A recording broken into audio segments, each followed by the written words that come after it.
వింటర్లో డీహైడ్రేట్ అవ్వకుండా పిల్లలకి ఇలా మసాజ్ చేస్తూ ఉండాలి బాడీకి.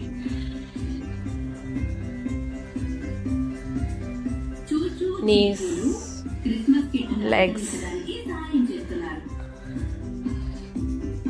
ఇలా ఆయిల్లో, సీసేమ్ ఆయిల్లో 2 drops వాటర్ వేసి కాళ్ళకి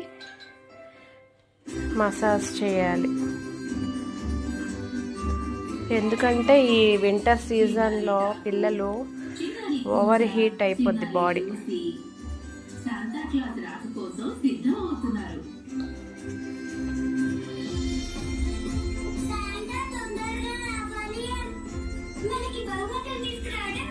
ఇలా ఆయిల్లో వాటర్ మిక్స్ చేసి మాలిష్ చేయాలి.